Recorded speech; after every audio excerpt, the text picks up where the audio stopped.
My strong rockets. These are missiles, yeah.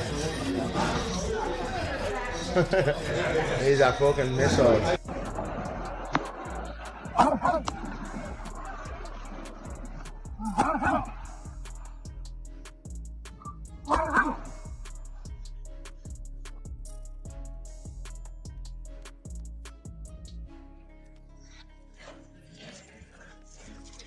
They should have you sign the walls. That'd be cool. Yeah. Yeah. Look, I'm gonna be straight with you about Conor making it to the White House.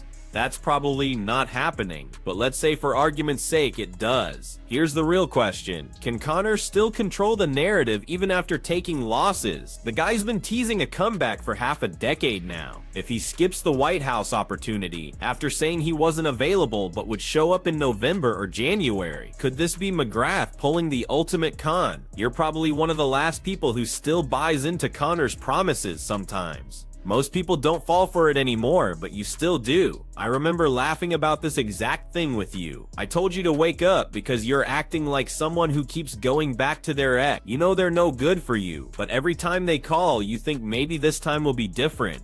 So here's the thing, you still believe Conor's making his return. He's not getting to the White House. It's over. Yeah, I mean, we'll see if Conor's going to come back or not. You know, we've been talking about it for a while.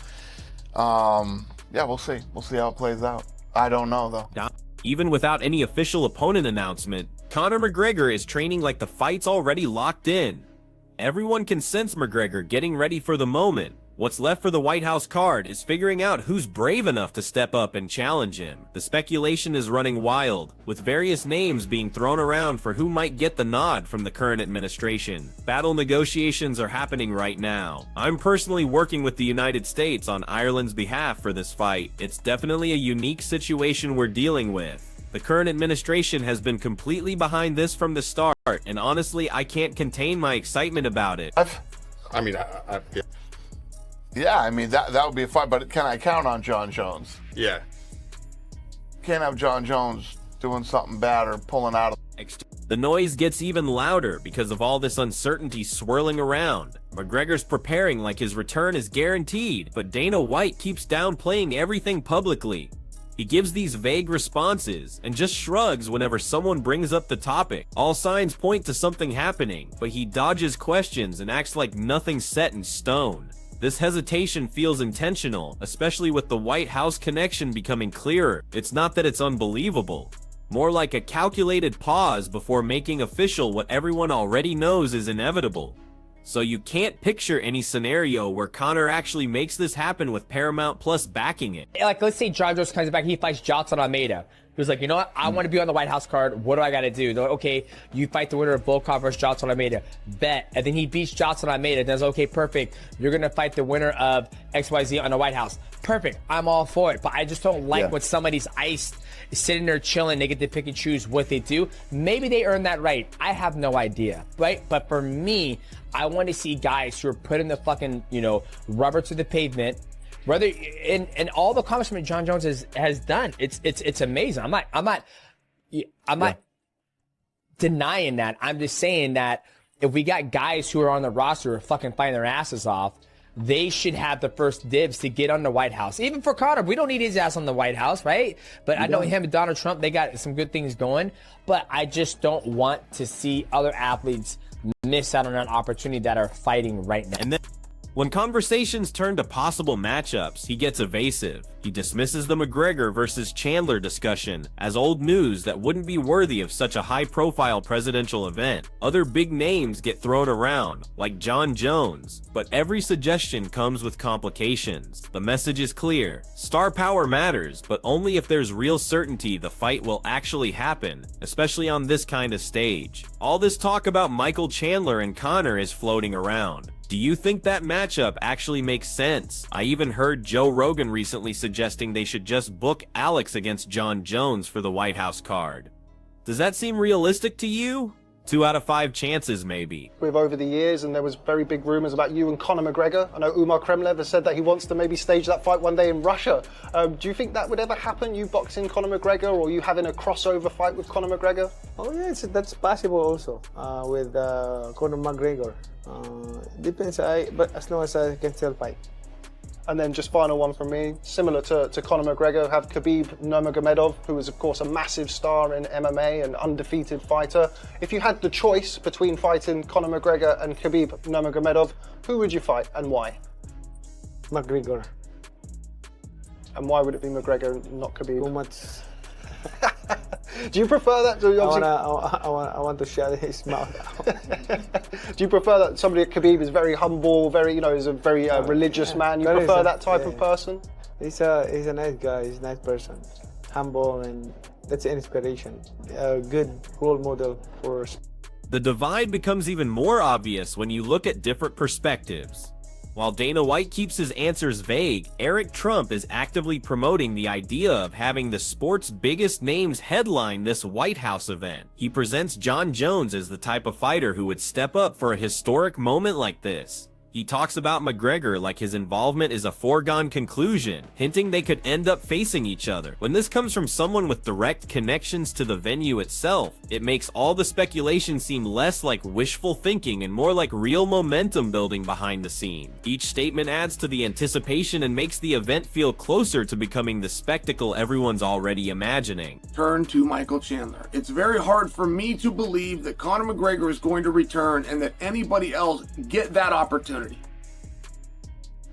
I feel if we're going by what the right thing to do, and we don't have to do that, by the way. The right thing to do has got 20 different answers, not to mention what difference does it make, right? I mean, these aren't children where you're trying to do it right in Little League and everybody gets a turn to bat. It's not like that. But if it was, I think it would have to be Chandler, or at least Chandler would have to sure be considered. And you're also going to have to take into consideration to some degree, like, we don't need Conor to win. We're not even expecting him to win. We're a little bit further. We acknowledge there's no way that Conor can win. And you're putting him in a beyond silly situation.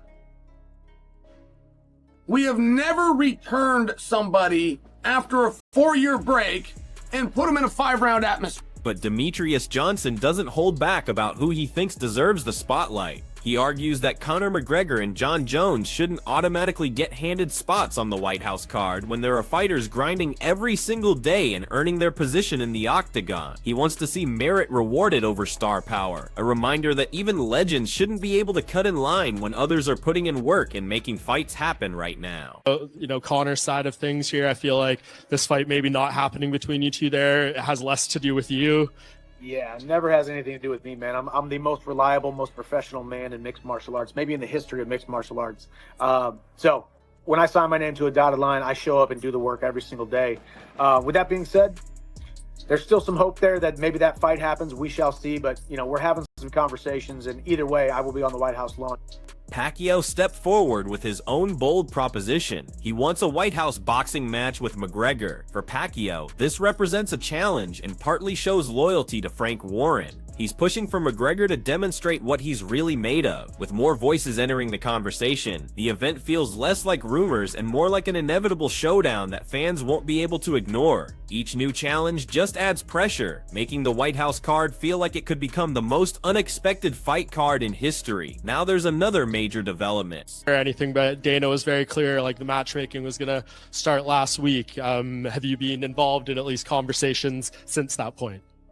Conversations have been had, but we'll see. We'll see how it all plays out, Mike. Yeah, and you're open to anyone. I feel like you just want to fight on that card. Yeah, man. So we'll see. And what would that mean? Would that be you want some big fights? It doesn't matter who the guy is, but like, can you think of what that moment can be like? I mean, President Trump is out there saying all crazy things about 100,000 people. It's going to be insane and unique and one of a kind. Walking out from the Oval Office, can you even fathom and picture this moment yet? Not really, man. It is historic, and it's a one-of-one type of event. It will never happen again. Could never happen again, probably. So, it's cool, man. It's a bright future. It's a really, really cool event. It's America's 250th anniversary, so I'm excited about that. So we'll get the matchup set. We'll sign a contract. We'll get our date set. I've already kind of started laying the foundation of a training camp, and I need to start laying the foundation of the visualization of what this thing's going to look like, because the problem is we don't know what the heck it's going to look like.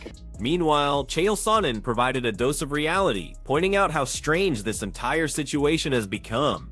He acknowledges that anyone other than Conor McGregor would struggle to generate the same excitement. While Michael Chandler might be considered, he's not expected to bring the same draw, and putting him against a lesser opponent could make the whole thing feel like a joke. For him, the White House card represents more than just elevated stakes. It's about finding the right balance between generating hype and maintaining credibility. Chael laid out the harsh realities, while Michael Chandler focuses on the practical side of things. He makes it clear the delays aren't his issue. The entire situation depends on McGregor and whatever hurdles he still needs to overcome for his comeback. Chandler stresses his professionalism, saying he'll always show up prepared once contracts are signed, but he leaves room for optimism that a fight could materialize, mentioning that discussions are ongoing. One thing's certain though, Chandler will be part of the White House card on June 14th, regardless of how the McGregor situation plays out. His enthusiasm shines through as he paints a picture of what's coming, even with opponents still up in the air. He's ready for anything and focused on the bigger picture of creating a legendary event. Walking out from the Oval Office in front of thousands of people during America's 25th anniversary celebration, this is a once-in-a-lifetime opportunity. Chandler's already thinking beyond just the fight itself, planning his preparation and imagining an entirely new kind of experience in an unprecedented setting. The uncertainty only adds to the excitement, making the White House